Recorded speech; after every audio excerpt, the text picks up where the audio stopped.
This conference will now be recorded.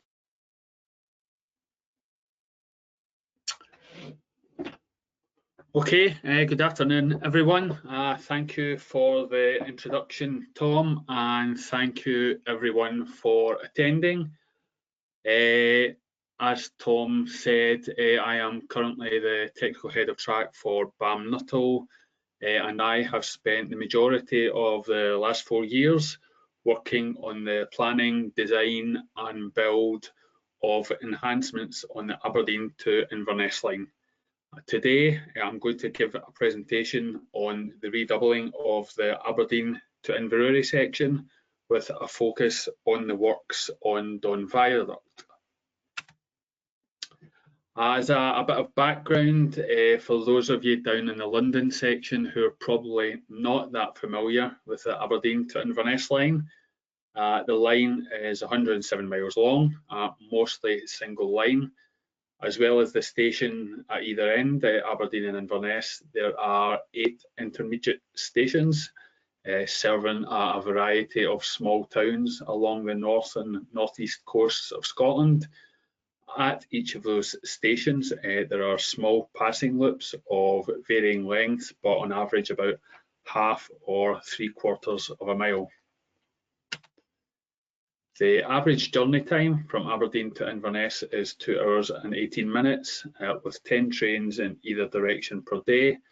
In addition, there are some shorter commuter services at either end of the route, Inverness to Elgin and also Aberdeen to Inverurie.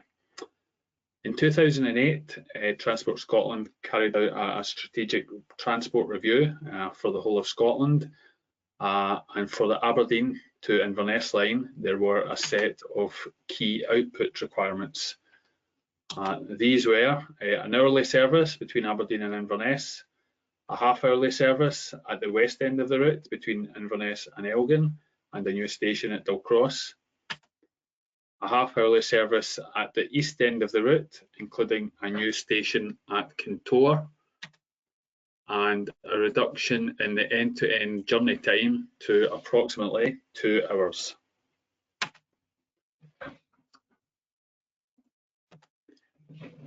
As well as maintaining the ability to deliver the existing freight access. To achieve all this, interventions were required throughout the route. The first one of these, we carried out works at Forres Station. So the image on the screen that you can see, that's an aerial image before we carried out any works. As you can see, it is a single platform station on a very tight radius curve, 266 metres. The radius and the track components meant that there was a 20-mile-an-hour PSR in place. And just here you can see the existing signal box. The signalling system at the time was token exchange signalling. Afterwards, there was a 1,880 metre passing loop with F21.5 turnouts at either end, a mainline speed designed for 75 miles an hour, and the loop designed for 50 miles an hour. The length of the loop and the signalling system now installed meant that trains could arrive simultaneously into the station. We also built a new twin platform station with footbridge and lifts, as you can see on the image there. We closed 2 level crossings, and we built a new overbridge and carried out works to the A96, which is the main road between Aberdeen and Inverness.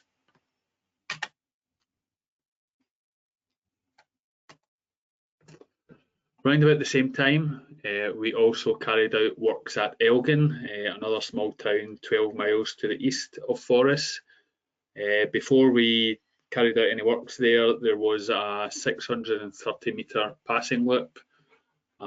Just in the middle of the image there was a ground frame operated turnout, which took you into the yard just up at the top of the screen. Again, there was token exchange signalling in place, and in addition there was a manually controlled level crossing. After we completed our works at Elgin, there was then a 1,330 metre passing loop, again with F21.5 turnouts at either end, designed for 75 mile an hour on the main line and 50 mile an hour on the loop, and again allowing simultaneous arrival into the station. At Elgin, we upgraded the manually controlled level crossing to an MCB CCTV. And that's an image of the level crossing there.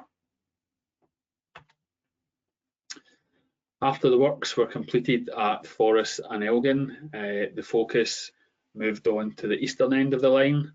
This section of the line was the busiest in the whole route, allowing passengers to travel between Aberdeen, Dice, which is next to Aberdeen Airport, and also the town of Inverurie.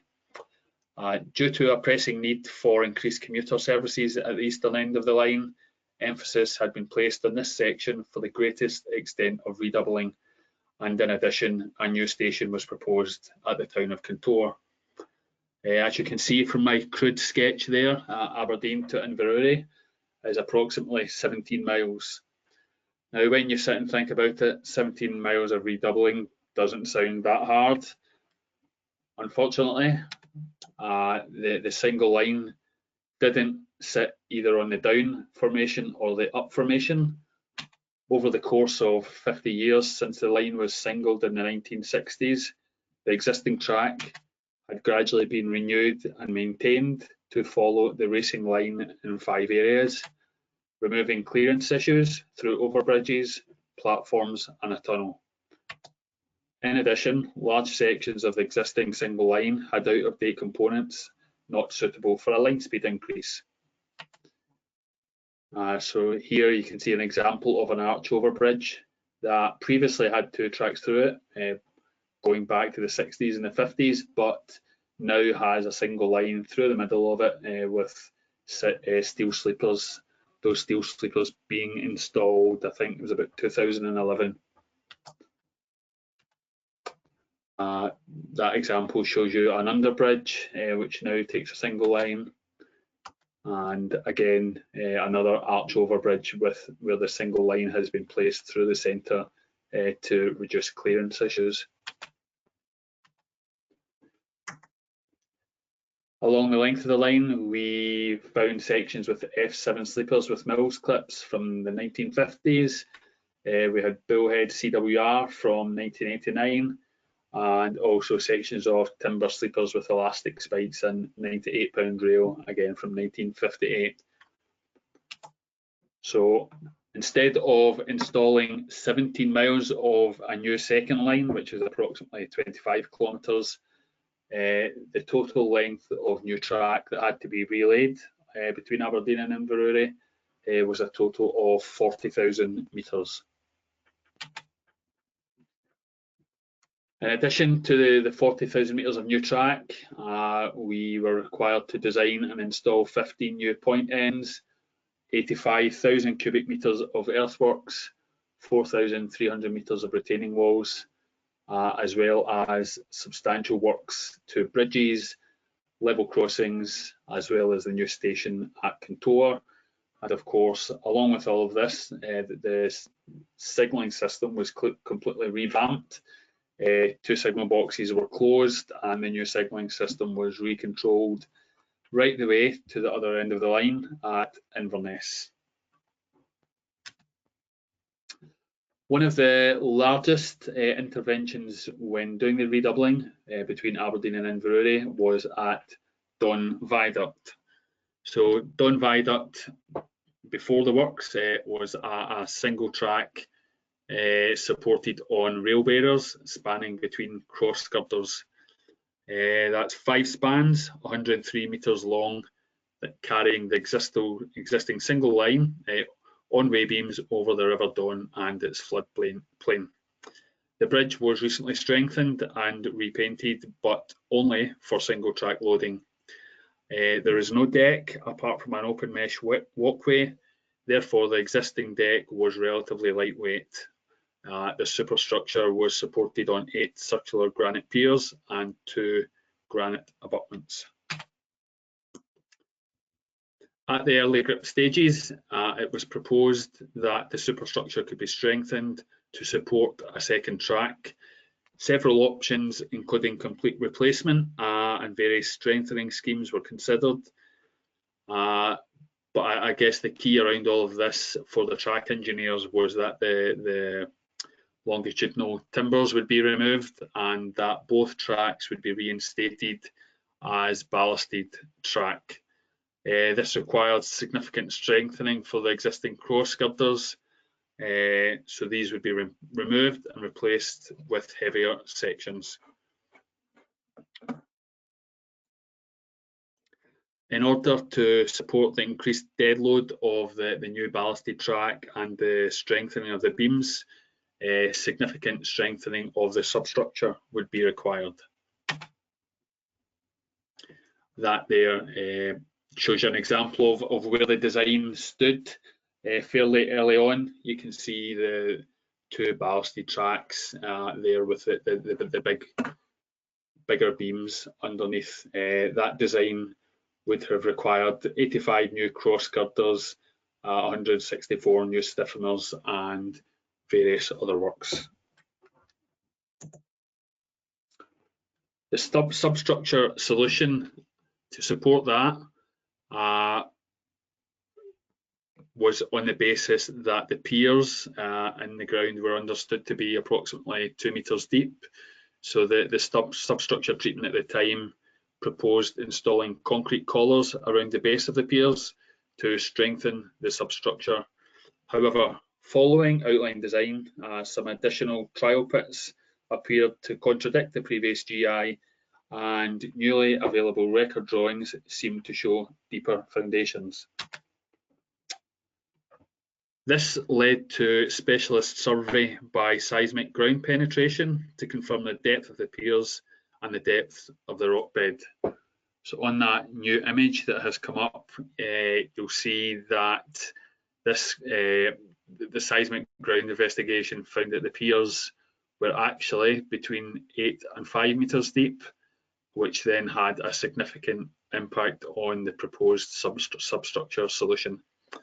A collar around the base of the piers could not be installed without undermining the integrity of the structure, and a collar around the pier at 2 meters depth would not be effective, as the load would still be transferred to the base of the pier.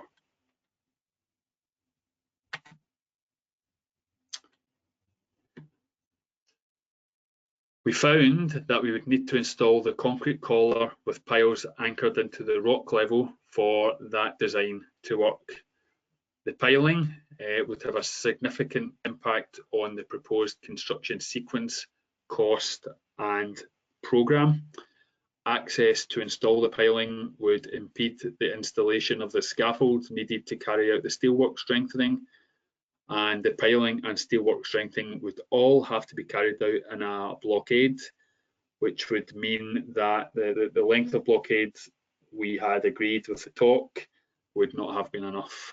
So it would have completely changed the methodology and the programme of how we delivered the works. And in addition, the cost of the piling was substantial, and the project did not have the funding for that level of piling. So to try and resolve the issue, a focus group was set up involving BAM, AECOM, the fabricators, Lanarkshire Welding, and also the Network Rail engineers. This was an open collaborative forum where all parties met on a weekly basis to discuss the developing design and solutions around the new findings from the ground investigation. The aim was to integrate the requirements of design, construction and fabrication to develop a solution that met Network Rail's requirements in terms of scope and programme. What was the outcome of the focus group? Well, we looked at ways to avoid or reduce substructure strengthening. If, as a group, we could find a way to remove the need for piling in the river, This would allow the required outcomes to be achieved. One of the aims was to look at the reduced dead load, to investigate a way beam solution and remove the weight of ballast and the steel deck plates. This required a risk-based assessment to compare historic loading against new loading to determine if there could be a reduction in the factor of safety. If the factor of safety could be shown to be close to the historic case, this technical solution could be shown to be feasible. For the way beams, we found that the vertical loads only imposed a marginal reduction on the factor of safety. However, the longitudinal traction and braking loads meant that substructure strengthening was still required.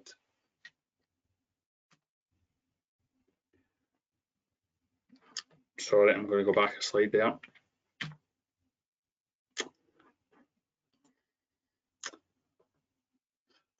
Piling in the river was still the key constraint to the programme, so the design proposed the use of shock transmission units. The shock transmission units lock up when longitudinal loading is applied, transferring the loading through the structure into new transition slabs behind the abutments.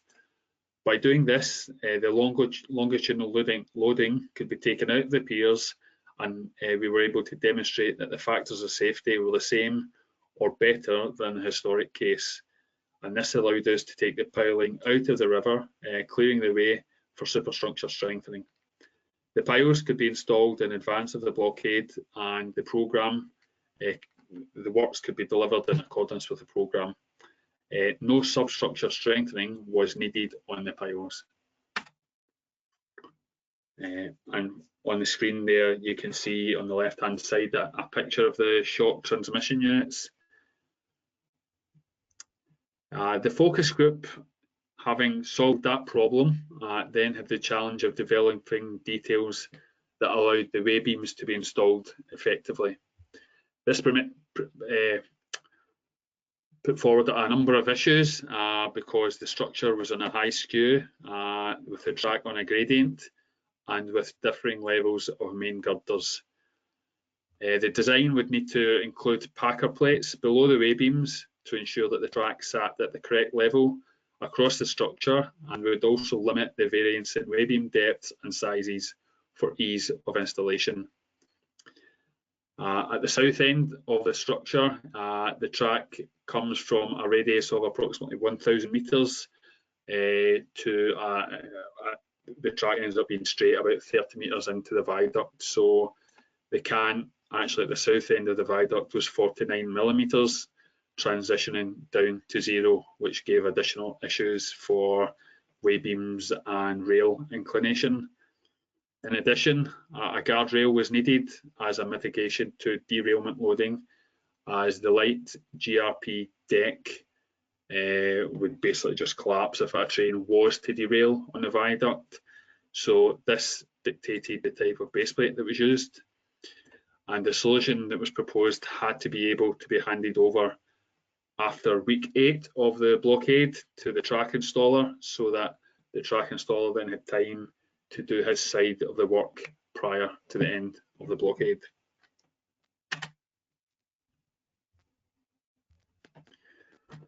One of the things that the focus group achieved was working together to look at safety and design and how the design could be improved to reduce risks and also time and cost when the install works were happening. Having the fabricator as part of the focus group really helped with this process, and we were able to simplify details and reduce the amount of time needed in the blockade. In the example shown on the screen, the standard detail was originally proposing to attach the new cross girder to the main girder and then to install U-frame stiffeners, all work that would have to be carried out during the blockade. However, by amending the detail to install a stub end and stiffener in advance of the blockade using rules of route possessions, a lot of the work could be done in advance and the blockade became simpler. and you can see the revised detail there, and the photo shows what that actually looked like in reality once installed. So this is just one example of where the focus group was able to focus in on specific issues, producing a design that was safer, cheaper, and able to be installed quicker. There were other examples of this, all of which helped contribute to the Blockade programme being able to be met, and the track installer able to be in on time to start their element of the works. So as I've just discussed, due to the sort of requirements of the design, we ended up with a track design, if you like, that was longitudinal timbers, BCR7 base plates with 33C1 guardrails. This required gathering panels on the approach, and as I said, the transition at the south end of the viaduct meant that we had to use tapered shims under the base plate to achieve the correct inclination and crossfall. And in addition, through discussion with Network Rail and the RAM and his team, we set out to achieve tighter installation tolerances than that required by 2102. That image there, that's an extract from the design. You can see the line at the top, so that shows you the gathering panels on the approach to the bridge, and on the bottom you can see the runoff panels. The red at the bottom and the top with the circles, so that's the piles. So the picture that you saw earlier for the shock transmission units, if the longitudinal loading, if loads were forced into the shock transmission unit, that load was then transferred out to these piles, where the load would then be transferred into the ground. So that process happened away from the structure. On the screen now, we've got a cross section of what the track would look like. You can see the longitudinal timbers, the way beams, and the guardrails. And that's just a more detailed cross section there.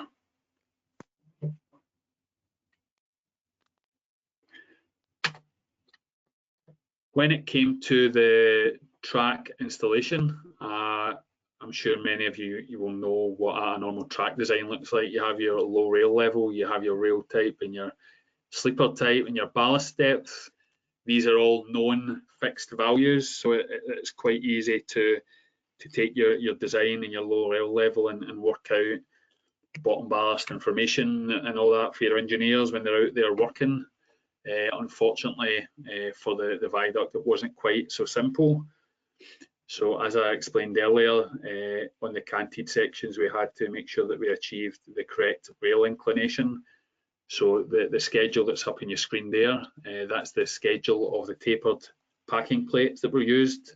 So you can see that the minimum thickness of the tapered packing plate was 6 millimeters, with the thickest ones being 21 millimeters on the opposite end, eventually tapering down to 7.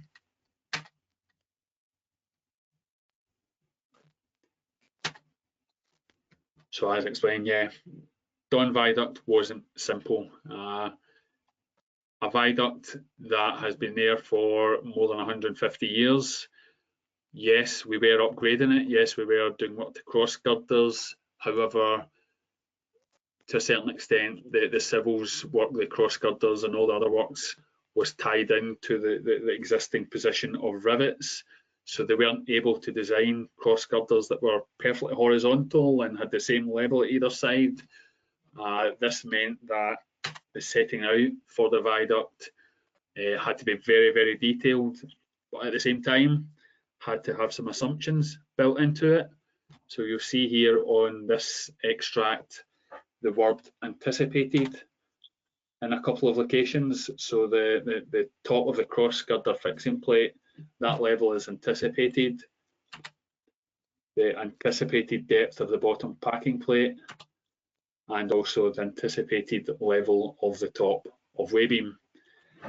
So as PV engineers looking at this, all this uncertainty makes you a wee bit nervous, because normally your sleeper is exactly 200 millimeters deep and your rail is exactly 159.5 millimeters deep.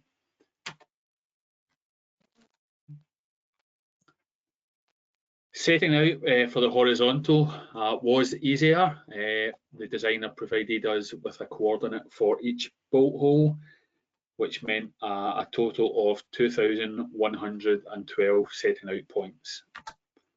And that's an example of that element of design there. You can see a northing and easting for 3 bolt holes on every single base plate on the viaduct. In addition to the issues around the vertical and the issues around the horizontal, the other things that we had to consider for the way beams were base plate centres, maximum of 650, a minimum dimension of 75 millimeters from the centre of the base plate hole to the edge of the way beam, 150 millimeters from the end of the way beam to the holes, and a maximum shim depth of 30 millimeters. Base plate rotation, base plate squareness, and as I said earlier, we agreed during the design phase that we would achieve tighter installation tolerances than that required by 2102. So you can just imagine the poor engineers that get handed this design that were thinking about how are we going to build this, how are we going to set it out, and that there is that's what the tolerances we agreed. So normally your vertical is +10 -20, and your horizontal is ±15. So we set out to work within tolerances that were half of what 2102 allows. Now, taking all that into account, as you would expect, there were problems.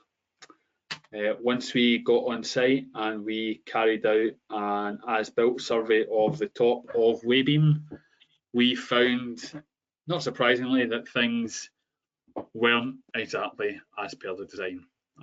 On the screen, you will see 2 columns with the cells coloured a variety of green, orange and red. All the cells that are highlighted green were within the range of our reduced ambitions for tolerances. The ones that are in orange were within 2102 tolerance, and the ones that are highlighted red were out with 2102 tolerance. And the 4 cells that are red, you will see that they are all high.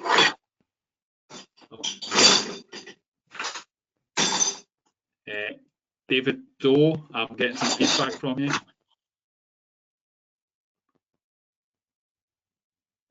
Okay. So as I was saying, there are the 4 areas where we were out with tolerance. The way beams were all high. So the solution was to plane the top of the timbers.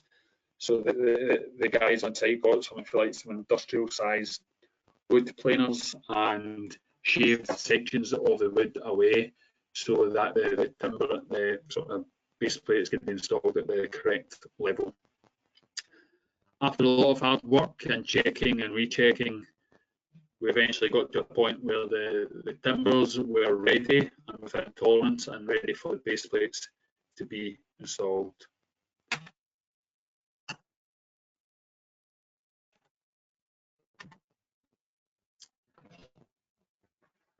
Now, as you can imagine, all those factors and all those requirements and all those tolerances that we had to meet, we had to find a way of recording all of those. We had to find a way of demonstrating to the network rail and to the maintainer that everything that we had installed was within the tolerance. So we created a bespoke ITT, which is up on the screen. So you can see everything that I spoke about earlier is listed. So if you want, the one that's got a ready at the top of it is the base plate centres. moving left to right, we've got levels and the total depth of shims, pilot hole depth, and on the right hand side of the table you can see the horizontal and vertical variation from design, which are all green, thankfully.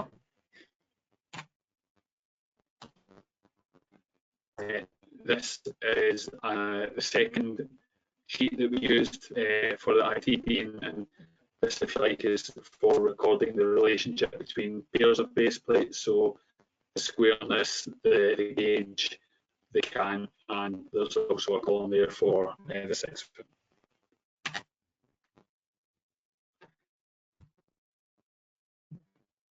Dice to Inverurie. The blockade was 15 weeks long, I think, if I remember. During those 15 weeks, as well as the works at Viaduct, which I've gone through in some detail, we installed miles and miles of track, miles and miles of drainage, miles and miles of new earthworks. We've demolished bridges, we installed bridges. After doing all that, Network Rail were keen that we opened that new section of line at line speed, which is 75 miles an hour. We did do that, but obviously a bit nervous, a lot of earthworks, you know, are they going to settle? So we wanted to find a practical way of monitoring that 11-mile section of track once we reopened. So what we agreed with Network Rail is that we would run an amber trolley along either line on a nightly basis for the first 2 weeks. So that was one trolley doing 11 miles and the other trolley doing 11 miles in the, if you like, on the reverse direction, one in the down line, one in the up line. What I've got on the screen there is an example of 4 nights put into an Excel spreadsheet next to each other. That's a section on Don Viaduct. Don Viaduct was one of the areas of particular concern, just to make sure that, if you like, no movement of the way beams, no movement of the base plates on the way beams, no issues with gauge or anything. So we focused in on that section, checking the cant, checking the twist, checking the gauge. Fortunately, well, I wouldn't say fortunately, it was a lot of hard work, a lot of design, a lot of planning. It's not fortunate to get to that position. We found no issues in that 2 weeks of running the amber trolleys. We haven't had any issues since. The works have all been handed back successfully. Trains are running at line speed as expected, with a minimal amount of rework and snagging.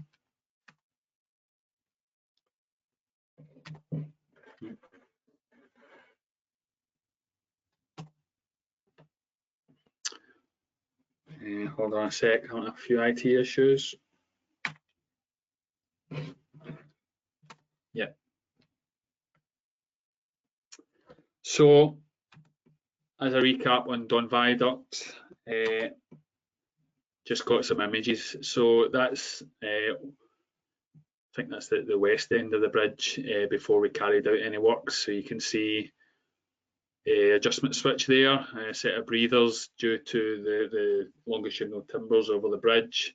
You can see the single track, you can see the mesh walkway. That's an image from the front of the train before we carried out any works.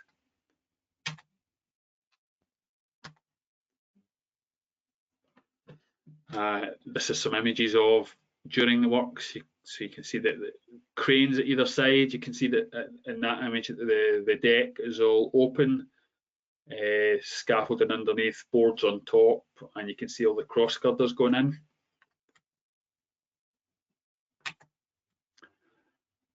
This is the east end of the bridge during the works, and you can see the piles going in either side there.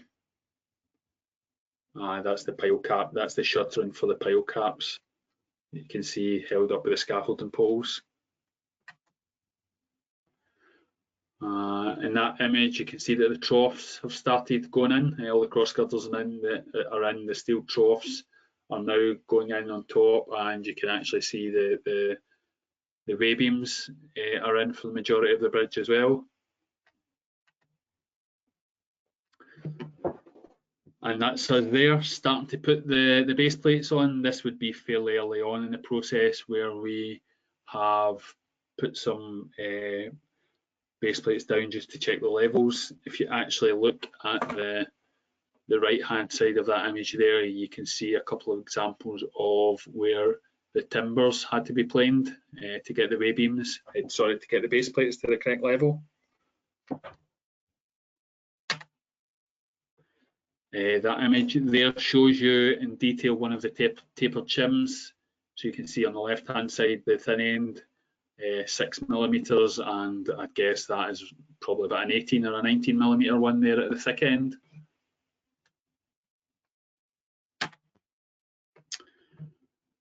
That's a kind of ground level image of the runoff panel at the Inverurie end of the viaduct.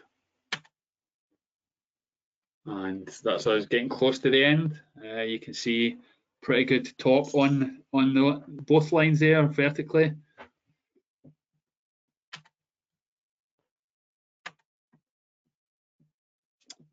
And yeah, and again, that's me down at the rail level, looking right along the down cess rail. Looks pretty good to me. I'm sure you all agree. As I say, we managed to be in a position where both the horizontal and the vertical were all within 8mm of design. Babcock, who did the track install and completed the ITPs, so we've got the record for every single base plate. We've got a level at every single base plate, and yeah, I hope you'll agree that the top looks good, very good along there. And that is an aerial image, yeah, quite a few weeks after the compound has started to be stripped out, but that shows you Don Viaduct there in its entirety after it was done and the trains were running. So all in all, A2I phase 2, so that's Aberdeen to Inverurie, Forres and Elgin. We installed 45 kilometres of new track, 20 point ends, 90,000 cubic metres of earthworks. Lots of retaining walls, lots of structures. We removed 4 level crossings, we upgraded 6, and we installed a new station at Forres and at Kintor, as well as revamping a lot of the signalling. That concludes my presentation. Hopefully you all found it interesting enough. It's pretty strange trying to do it without any feedback or being able to see anybody's faces. So I'm going to hand over to Tom.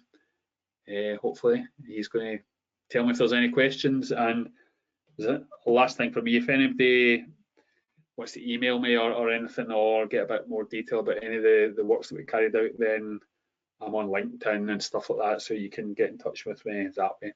So thank you, everyone.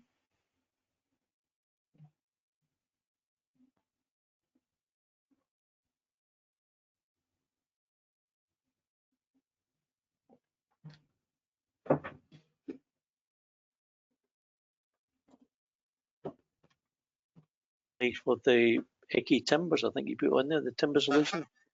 And what are the maintenance requirements associated with timbers and those shock absorbers? Sorry, Tom, I missed the start of that. Can you say that again?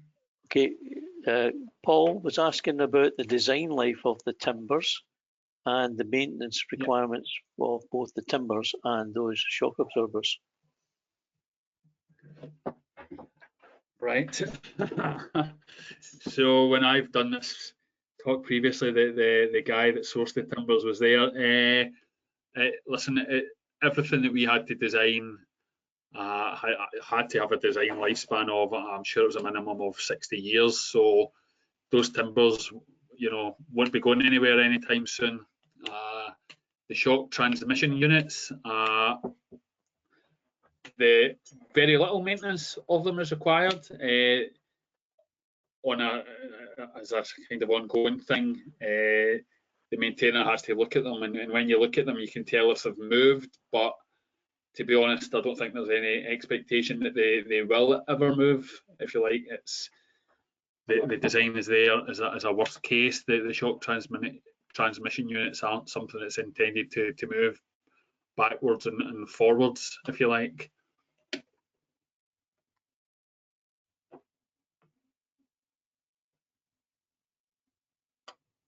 The line speed in the viaduct, Robert, was it 50?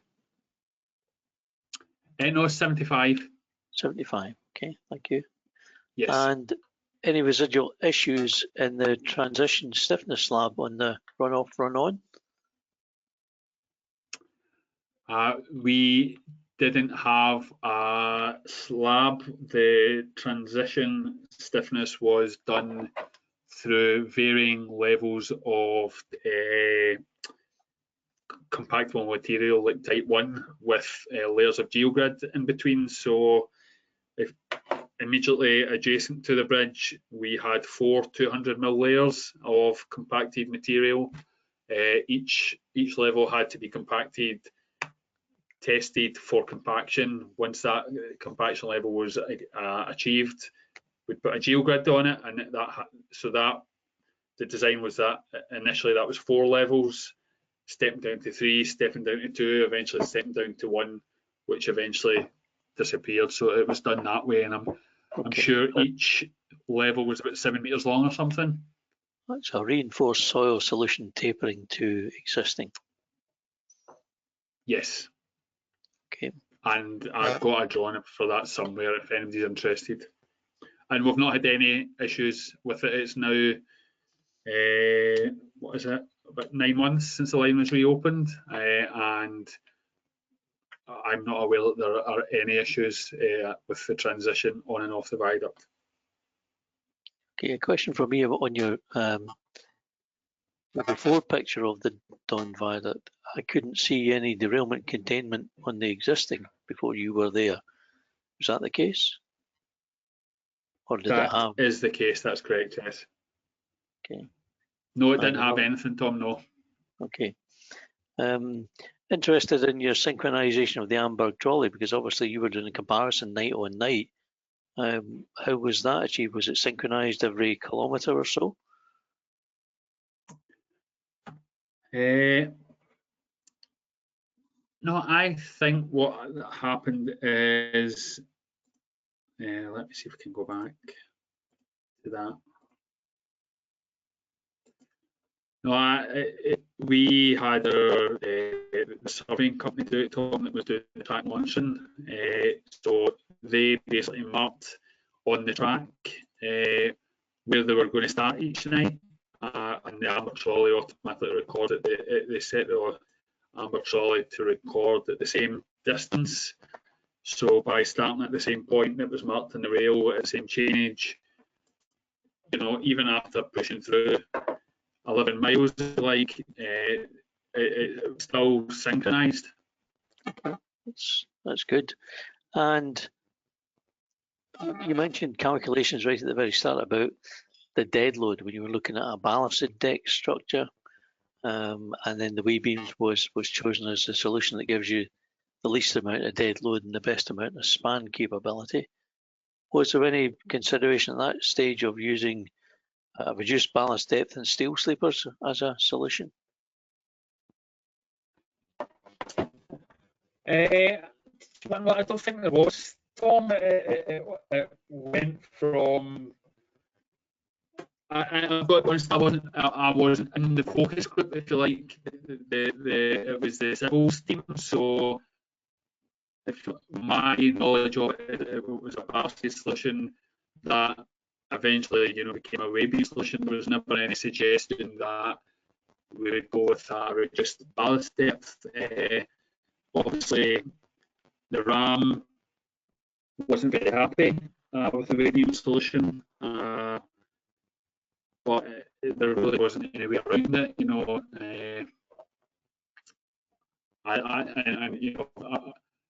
I don't know if he would have been more or less happy with you know, 120 meters of track with a reduced ballast depth over a viaduct over a way beam. I'm not sure what his feelings would be in that.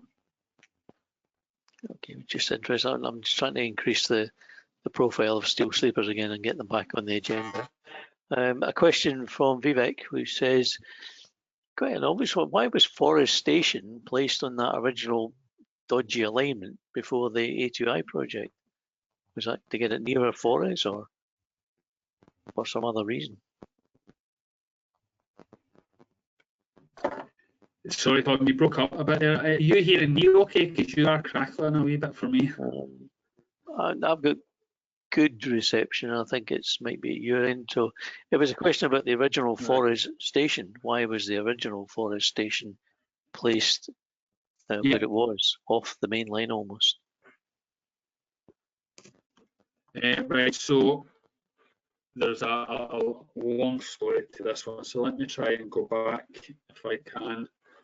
So Forest Station was originally, if you like, at a point which was a triangle, as well as the line going east to west from Aberdeen to Inverness. There was a line came south for the south.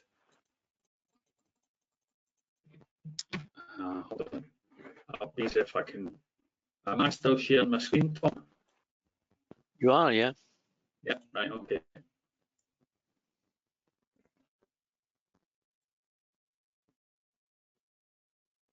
Okay, so you can see the station is there now. I'm not an expert on how it ended up being there, but my understanding is that there was another line, if you like, that came in from the left-hand side from Aviemore or one of the towns down, if you like, in the more central Highlands, and this, if you like, formed a Y shape, the railway in the 1960s, and that's how the station ended up being there. Okay.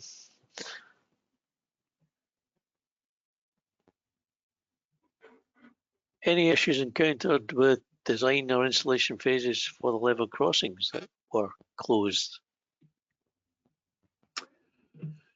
Yes. All of the above. 4 years ago, I didn't really know anything about level crossings. I've learned a lot over the last 4 years. A lot of interfaces, a lot of stakeholders, a lot of equipment in a very tight space. I don't think there was any major, if you like, insurmountable problems, but lots of little problems. Farmers who, you know, at the last minute decide, you know, when they cross a crossing, they want to be able to turn left and right to the fields instead of just left. One of the crossings, one of the user work crossings, is actually still, if you like, in a temporary state because we went through various design options where at one point Network Rail were wanting us to trial a sliding gate solution, but that became too difficult, so we just went back to a rural barrier. But by the time we went back to designing an MSL with rural barrier, it was too late to get the equipment in time for the commissioning, so that user work crossing is still sitting in a temporary state because to bring it up to final requires another signalling stage and requires another period of disruptive access, I believe. So that's still waiting to happen. Okay, Sean's raised a question on level access for passengers. In terms of that level access, was much work required on the existing previous stations to achieve that accessibility requirement?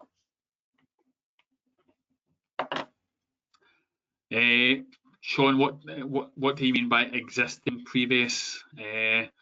So the new stations that we built at Forest and Contour are fully DDI compliant, footbridges with lifts and everything. We didn't do anything. Sorry, Rob. On the new stations, you seem to have gone for full compliance, yeah. But what did you have to do with the existing or previous stations that were along that line?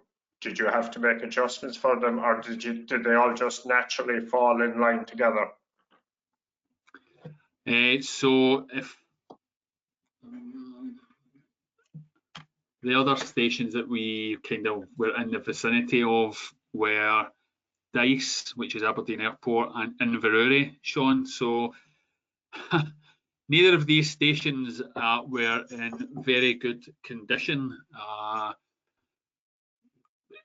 Both stations had sections of billhead track through them from the 1940s. The X's and Y's were non-compliant, stepping non-compliant, gauging non-compliant. So when we looked at the, if you like, that section of work initially as a whole, and we priced it, the budget to do the works was beyond what Network Rail had available. So we then went through a period of value engineering, and two of the easiest sections for value engineering were to run the track designs in and out at Dice and Inverurie station and avoid doing anything in the stations at all.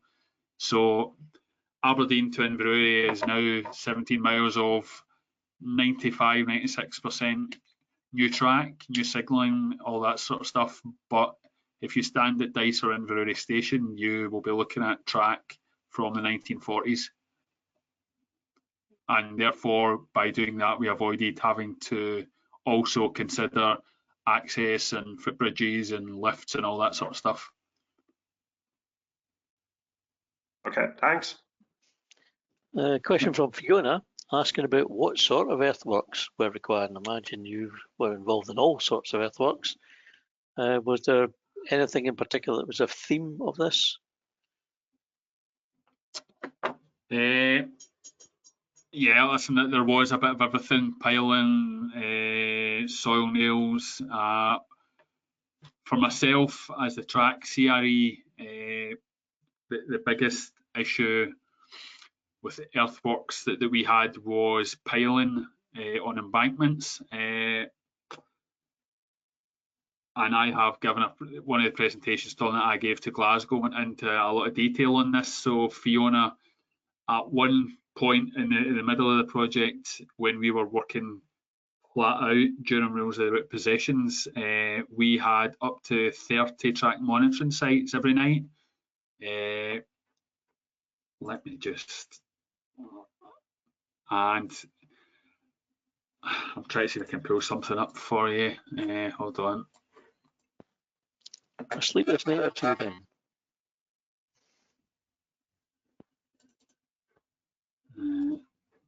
Yeah, I don't think that's going to work. So Fiona, I can send you something separate if you like about the earthworks and that, but needless to say that for a site that was 11 miles long, there was a bit of everything.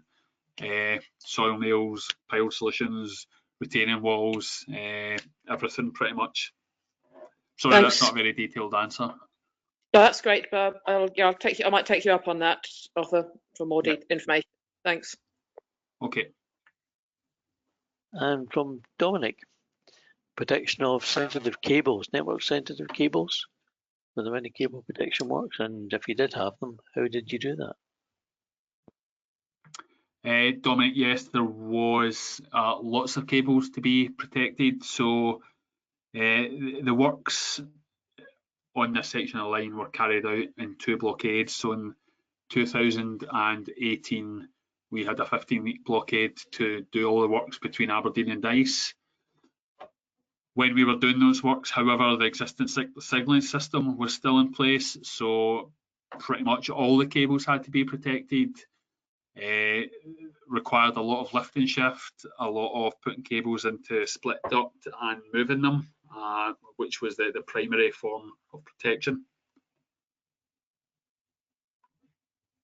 And we did have a couple of incidents, unfortunately, nothing major, no injuries or anything like that, but I'm sure there were maybe 1 or 2 occasions where the train service didn't start on time in the morning due to cable issues. Final couple of questions then, and one from me. Funding for the project, who paid?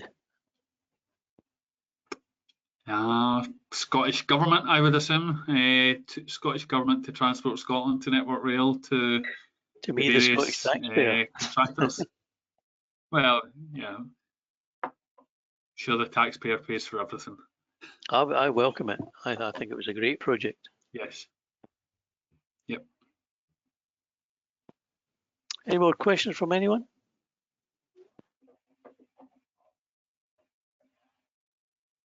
Then can I ask you, Sean, to propose the vote of thanks to the presenter, please? Yeah, no problem. Thank you very much, Tom. Thank you, Rob. It was an excellent presentation, really, because it highlights the benefits of delivering a strategy well. Yeah, there wasn't much really in the redoubling that you and the project didn't work on. You know, you worked on track, you worked on upgrades to level crossings, P&C. Certainly, I think you've delivered a safer infrastructure. Yeah, you didn't compromise the ability to deliver freight, and indeed you enhanced the delivery of the passenger services. The challenges you had with Don Viaduct really are in nuggets in terms of detail. I envy your patience, really. There was a lot of stuff there around packing and shims and the like, yeah, which takes quite a lot of management to ensure that all the components end up in the right parts of the jigsaw. So well done to you all. Also, indeed, having to achieve the half the tolerance range that you normally would was undoubtedly a challenge in itself. So very well done. Thank you very much. It was very, very interesting. In a time-honoured fashion, please show your appreciation, everybody. Thank you.